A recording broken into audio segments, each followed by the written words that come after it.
bienvenidos a 4D, el programa de comentario político de LR+, con Maite Vizcarra, Augusto Álvarez y hoy un invitado especial, César Azabache, quien nos va a ilustrar y va a conversar con nosotros sobre la situación penal que está rodeando las altas esferas políticas del país. ¿Cómo describiría usted, doctora Azabache, la situación en que nos encontramos desde el punto de vista de un abogado que observa? Gracias, Mirko. Gusto, Maite. A ver, yo creo que podemos vivir esto en tres planos, ¿no? En uno está la delatora, Karelyn López, respecto a Castillo. Y creo que lo que predomina ahí es la ninguna claridad que Castillo ha tenido, ¿no? Castillo parece decir que nadie debería conocer la declaración de Karelyn López. Suponemos entonces que él no la conoce, pero dice que falta la verdad. Y un giro entendido dice que no es sostenible jurídicamente. No tengo idea a qué se ha querido referir. En el segundo plano está la relación del caso con el Congreso. Y ahí me llama mucho la atención la nula reacción de Acción Popular.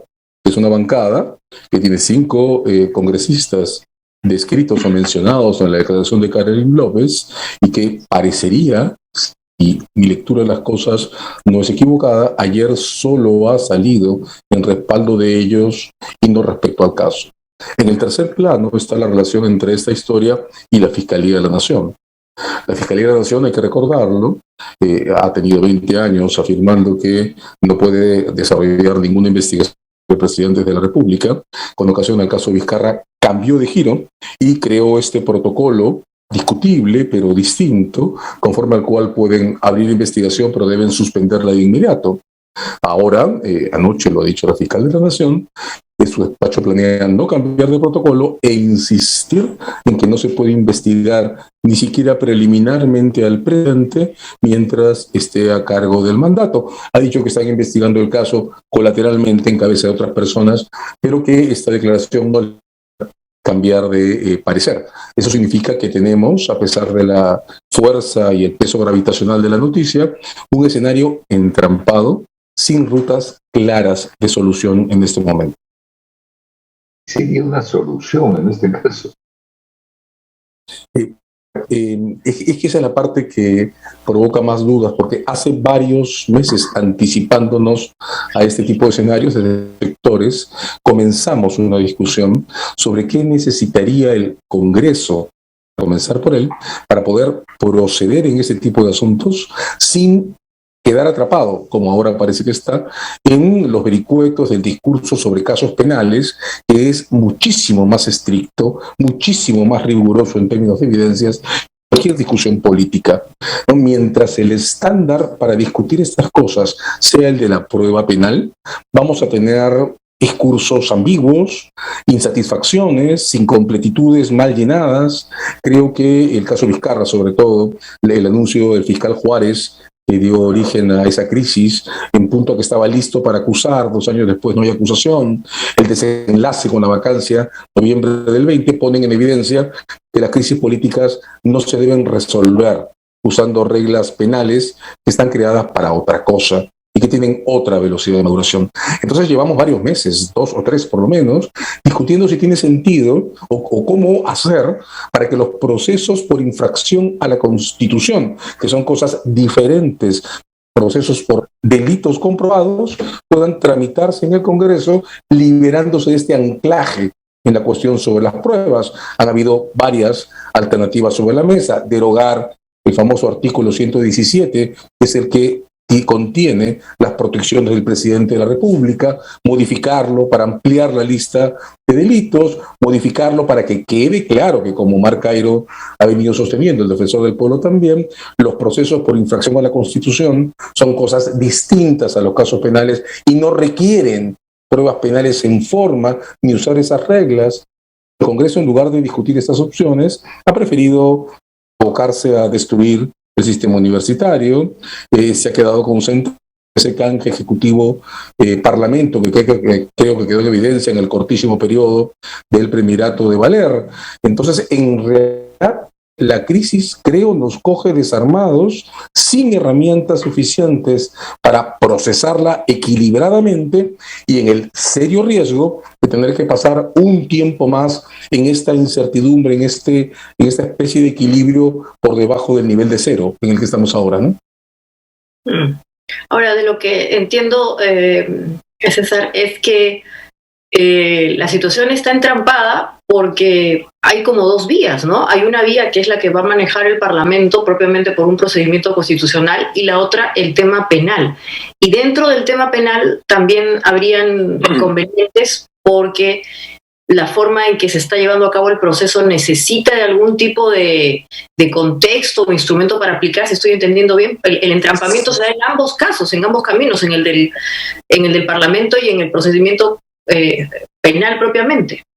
Es exacto, ¿no? El procedimiento penal, cuando se produjo la decisión de la Fiscalía de la Nación de usar el protocolo del caso Vizcarra, abrir y suspender, la propuesta que estuvo sobre la mesa y que se discutió fue entonces crear un artículo de 5 líneas en el Código Procesal que dejara absolutamente en claro que, como muchos pensamos, la Fiscalía sí puede hacer una investigación preliminar y aumentar las evidencias de un caso de este tipo, aunque esté prohibida de acusar. El entrampamiento de la Fiscalía está ahí, en esta doctrina legal que asume la Fiscalía de la Nación, por la que pretende que no puede ni siquiera hacer esta investigación preliminar o inicial. El entrampamiento en el Congreso está por el proceso de información de la Constitución, que no está claro para nadie, no ha habido consenso sobre eso, puede lanzarse a pesar de las protecciones que tiene el presidente. También eso hay que removerlo, nadie ha removido los obstáculos. Y en el medio, el tema más bien político, ¿no? Porque estos son las dos situaciones jurídicas que hay, pero el asunto político es la presión que eventualmente se pueda generar por ejemplo, lo que ha pasado ayer, ¿no? Con estas noticias, estos elementos vinculados a lo que la señora Carolín, como Díaz ha mencionado, ya es de la opinión pública, ¿no? De alguna manera, hoy día en la población hay la sensación de que el presidente o eventualmente su entorno no ha hecho las cosas de manera adecuada y estamos en ese límite, vamos a decir las cosas como son, entre lo inadecuado y lo corrupto, porque eso es hoy día lo que la gente tiene como sensación. Ayer hemos visto al presidente que se ha estado dando unas vueltas por algunos lugares, le han gritado incluso que renuncie. O sea, el haber difundido las declaraciones o eventualmente el contenido de parte de esas declaraciones en la población ha generado ese efecto, que el presidente pierde legitimidad, al menos en Lima, no lo sé en el interior, estoy hablando obviamente desde donde uno tiene más capacidad de percepción, y eso abona también al hecho de que su figura se va debilitando. ¿Eso cómo debemos interpretarlo ante estos dos elementos que has mencionado, ¿no? El constitucional y el parlamentario, y el otro tema es como un riesgo, ¿no? La población puede terminar de jugar algún papel en estas para resolver un entrampamiento o no. Lo que ocurre es que eso que es descrito genera un riesgo muy alto, que es normalizar este equilibrio desequilibrado y sostenerlo en el tiempo. Al costado de eso, la contención, que es lo que parece tener en agenda una parte del Congreso, quedarse en esta crisis y mantenerla flotando, puede producir, temo, una explosión.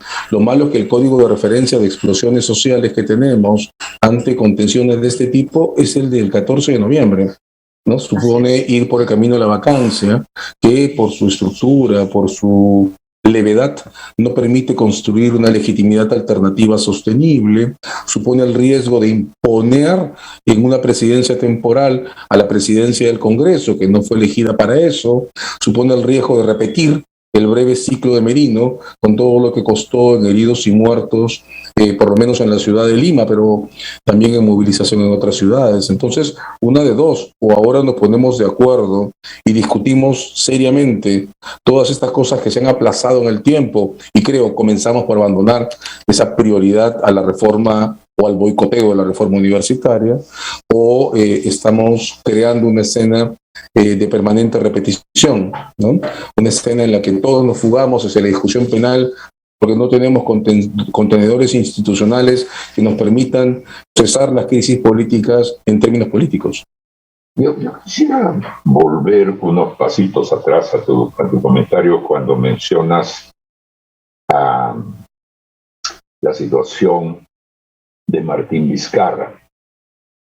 Y me hago una pregunta que obviamente te la hago a ti, que la puedes contestar bien, que la puedes contestar simplemente, y es: todos aquellos lugares jurídicos, judiciales, sancionadores, a los que no se puede llegar en el caso de Pedro Castillo a partir de la colaboradora eficaz López, tampoco se podría llegar en el caso del expresidente Martín Vizcarra.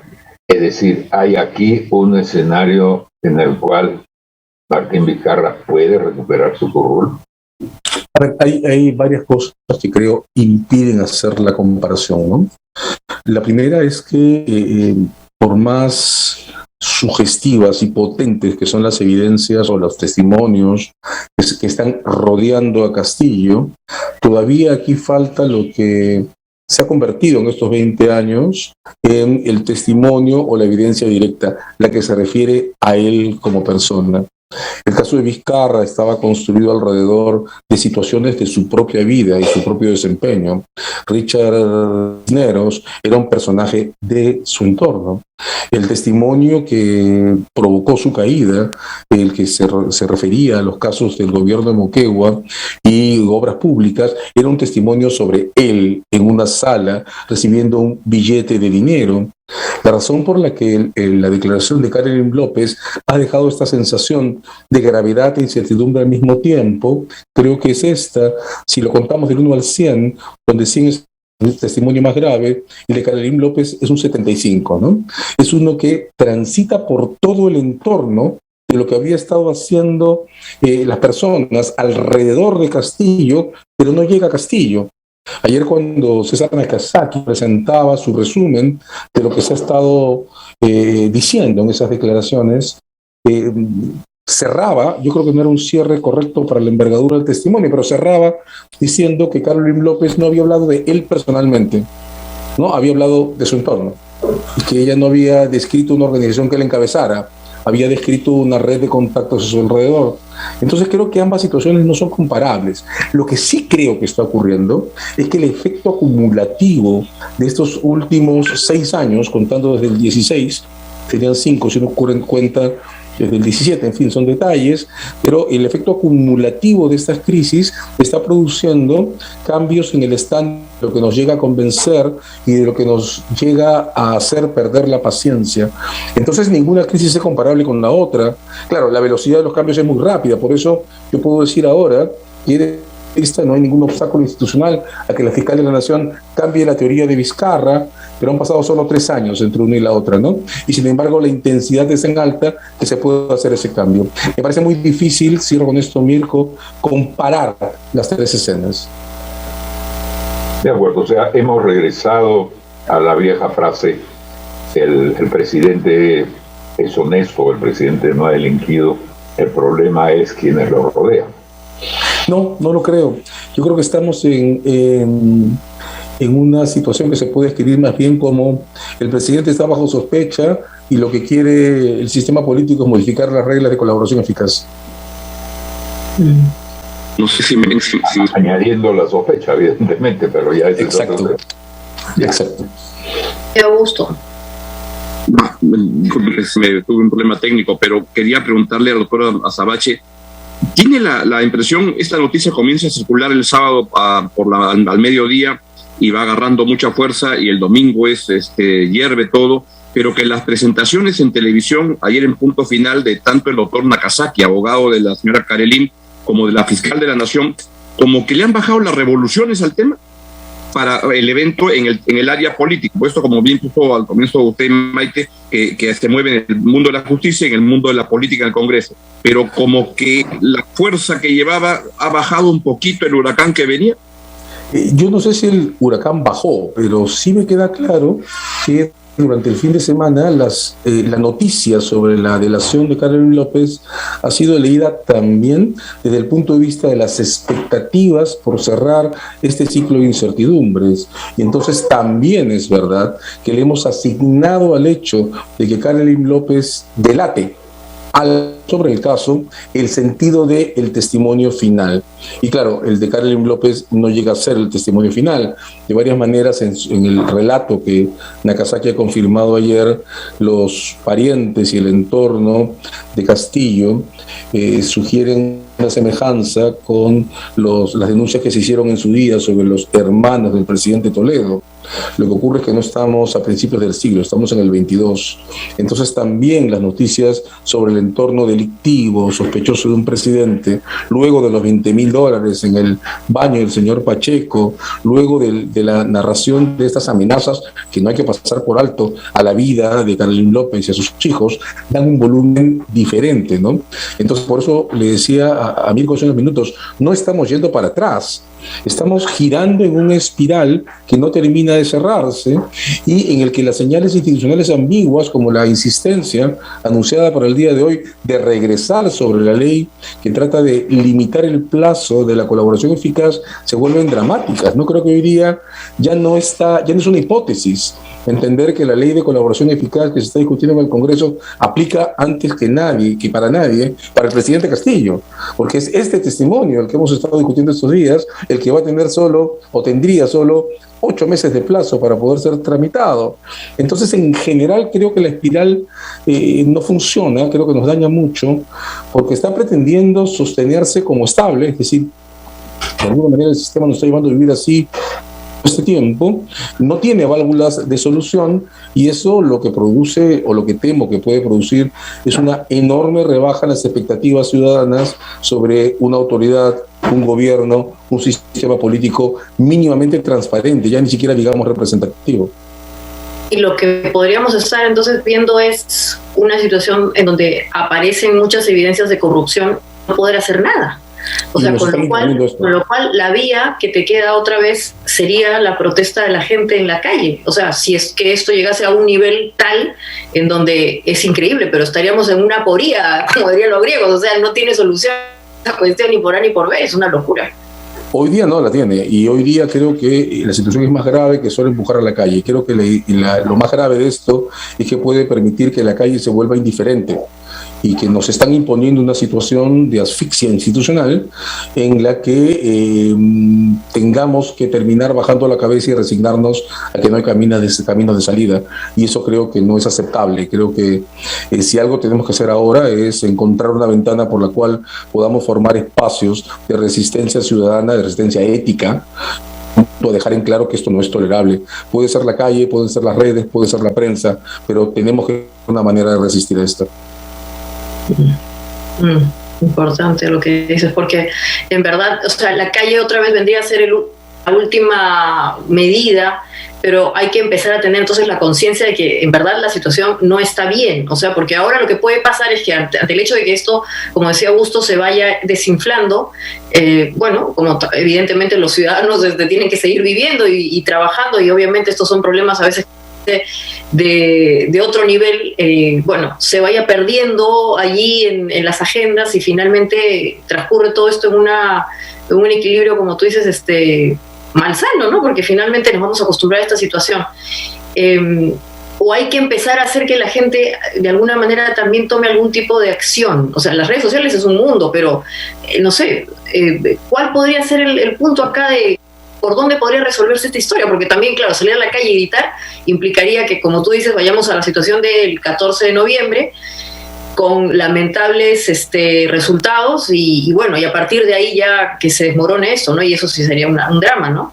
Sí, yo creo que en el mientras tanto, que es lo que toca, porque al final del día además la calle no es un escenario que nosotros adultos contemporáneos podamos controlar, pero en el mientras tanto creo que hay ciertos espacios institucionales a los que hay que apostar, ¿no?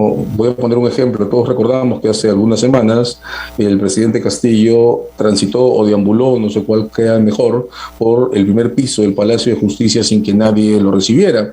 Creo que el testimonio ayer de la fiscal de la Nación termina de explicar esa escena, ¿no? También transitó por la Oficina de la Fiscalía de la Nación, pero ahí sí se le recibió. De modo que ahora queda más o menos claro que el señor Castillo cree que si entra al Palacio de Justicia, que es un poder del Estado autónomo, le van a abrir las puertas y no se las abrieron. Eso creo que muestra en términos de actitudes cuánto significa el judicial en este momento.